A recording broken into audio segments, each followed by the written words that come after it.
Assalamualaikum warahmatullahi wabarakatuh. Selamat pagi anak-anak. Hari ini pertemuan pertama kita IPA kelas 7 yaitu mempelajari tentang objek IPA dan pengamatannya. Ini adalah bab 1. Langsung saja masuk ke materi. Apa itu penyelidikan ilmiah? Bagaimana cara mempelajari lingkungan sekitar? Yaitu dengan cara melakukan penyelidikan ilmiah.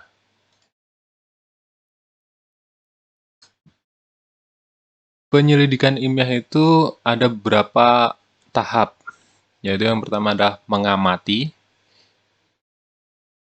Mengamati ini bisa menggunakan panca indera ya, bisa mata melihat, kemudian meraba, kemudian mencium ya, seperti bau-bauan dan lain sebagainya. Termasuk melakukan pengukuran dengan alat ukur, itu juga pengamatan. Pengamatan dilakukan untuk mengumpulkan data dan informasi.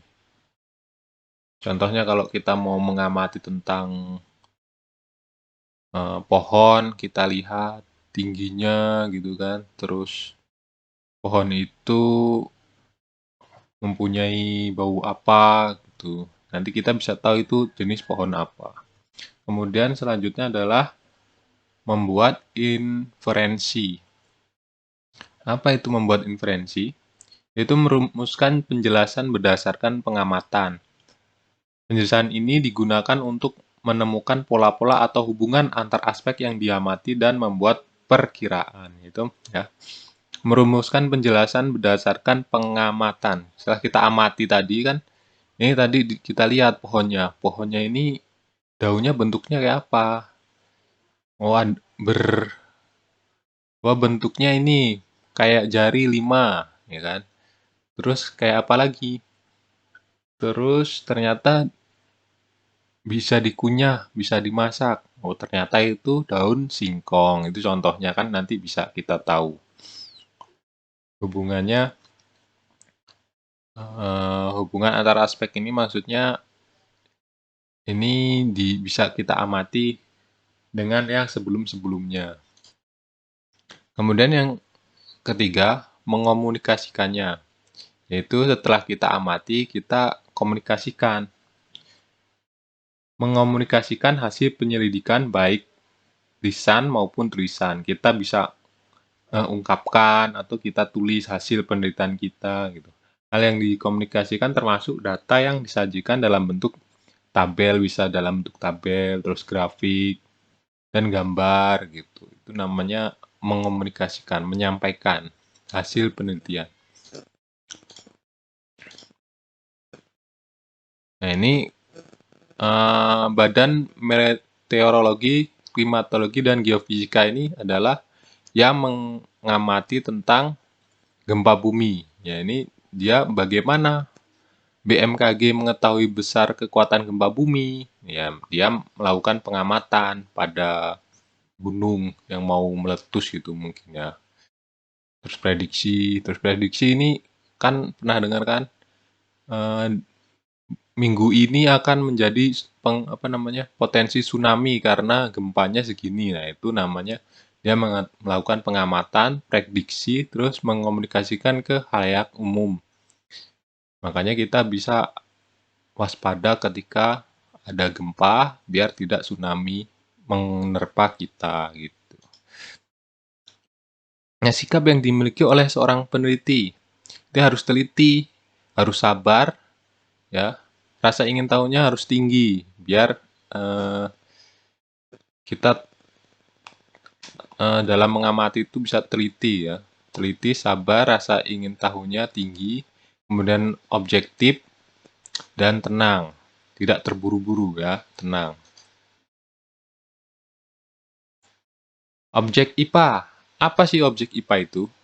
Ya, objek IPA itu seluruh benda di alam dengan segala interaksinya untuk dipelajari pola-pola keteraturannya. Semuanya ya, seluruh benda di alam. Contohnya kalau di kelas itu ada debu-debu, terus ada meja, ada manusianya, ada tembok, ada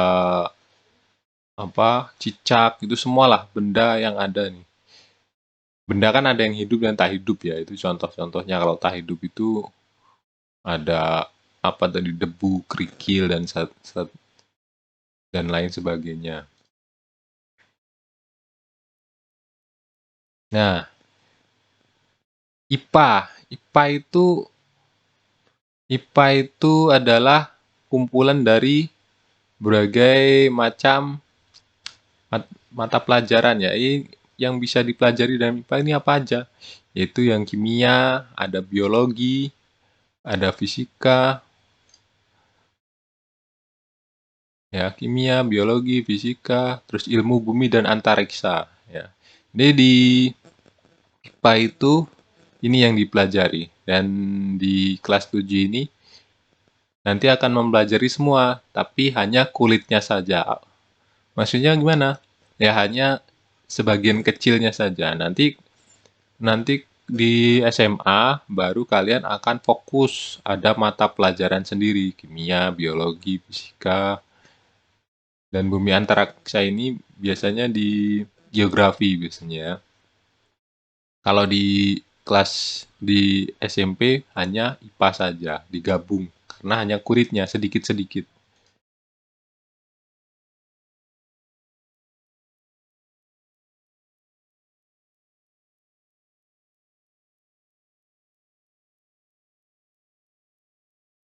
Nah, sekarang mengukur.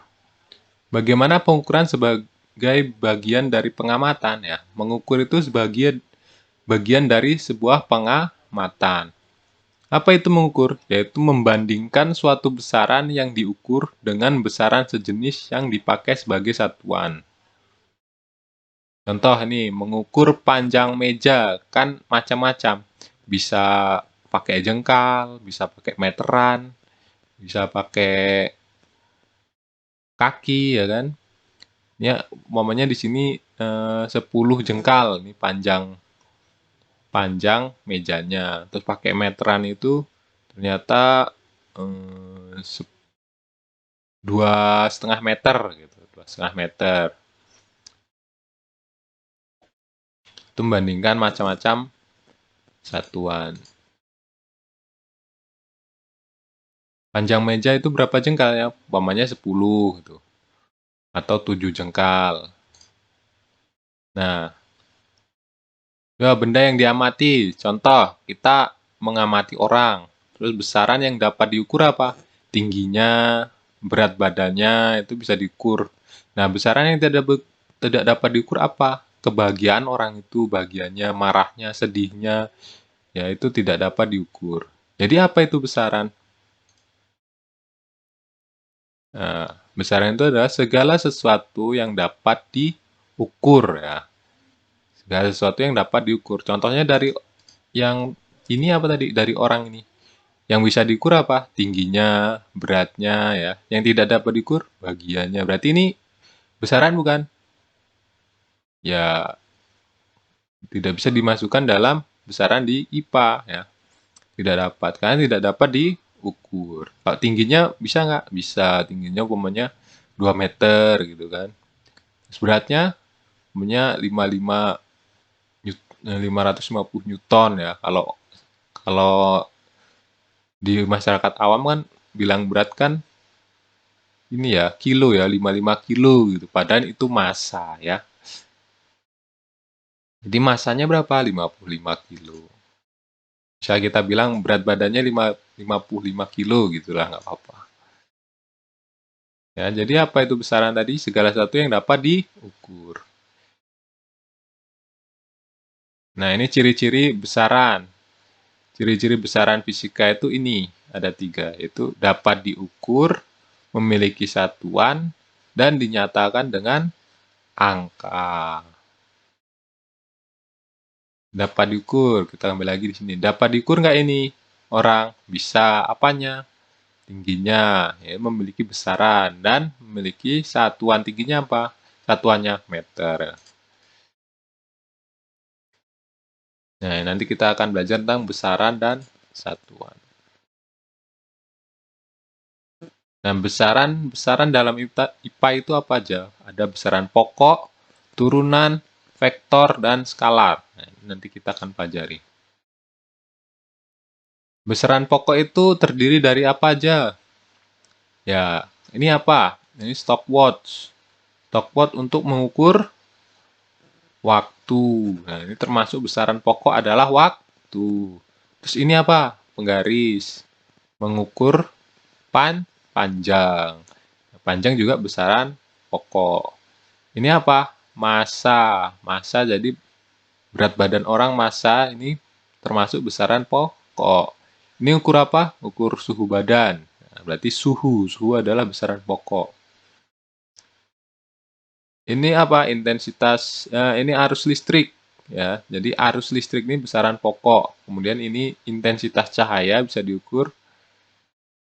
Maka intensitas cahaya termasuk besaran pokok. Nah ini, dalam tabel, besaran pokok dalam satuan internasional. Ini nama besarannya, ini satuannya, ini alat ukurnya. Besaran panjang, ingat-ingat ya, besaran.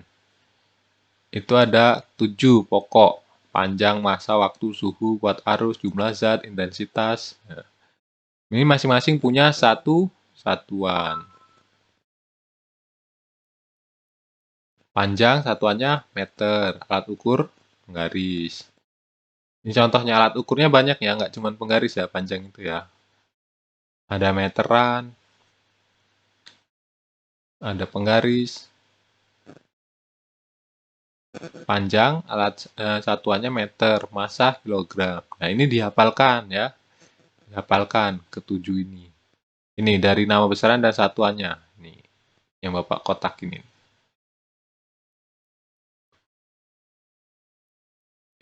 Ini dihafalkan. Panjang meter, massa kilo, waktu sekon, suhu Kelvin, watt arus ampere, jumlah zat mol, intensitas cahaya kandela. Nah, ini dihafalkan karena ini adalah modal kalian belajar fisika. Yang khususnya fisika. Nanti ini kepake sampai kalian kuliah ini.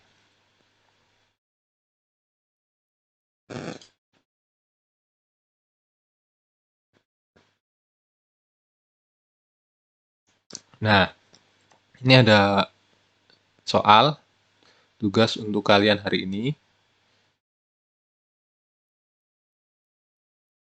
Ini ada anak lagi beli di warung. Beratnya, Bu, saya mau beli beras. Nah, beratnya berapa kilo, Neng? Mau beli berapa? Gitu kan. 2 kilo saja, Bu. Coba tugasnya ini. Nah, tadi Arik diminta ibunya untuk membeli gula di warung. Penjaga warung menimbang gula menggunakan anak timbangan 1 kg dan 250 gram. Nah, ini kalau yang di sini contohnya ini contoh ya. Bu, saya mau beli beras. Nah, beras ini bendanya beras ya. Benda yang mau dibeli beras. Terus mau berapa kilo, Neng? Gitu kan. Berarti apa yang ditanya?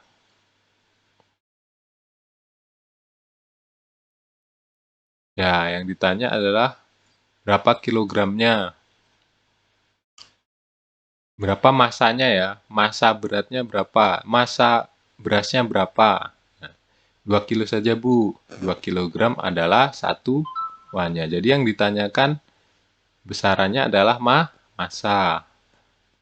Kemudian yang dijawab anaknya adalah 2 kg. Berarti ini 2 kg adalah satuannya.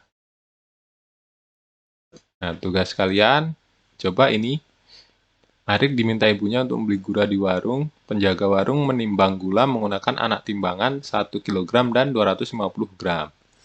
Pertanyaannya, alat alat ukuran yang digunakan, alat ukur yang digunakan, ini apa? Alat ukur yang digunakan ini, dari pertanyaan ini apa?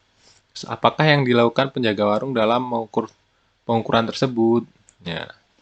Apa yang diukur?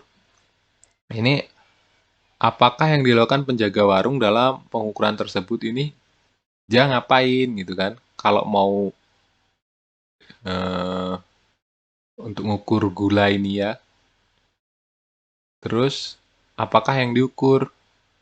Berat atau massa? Ayo,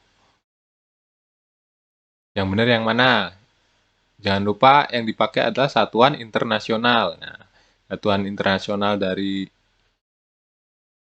ini apa ya? Tadi kan udah belajar. Terus yang keempat, sebutkan nama besarannya, nilai besarannya, nilai, dan satuannya. Ingat, nilai besaran adalah yang yang dinyatakan dengan angka. Oke, silahkan kerjakan, nanti dikumpul di WA pribadi Bapak. Akhiri, wassalamualaikum warahmatullahi wabarakatuh.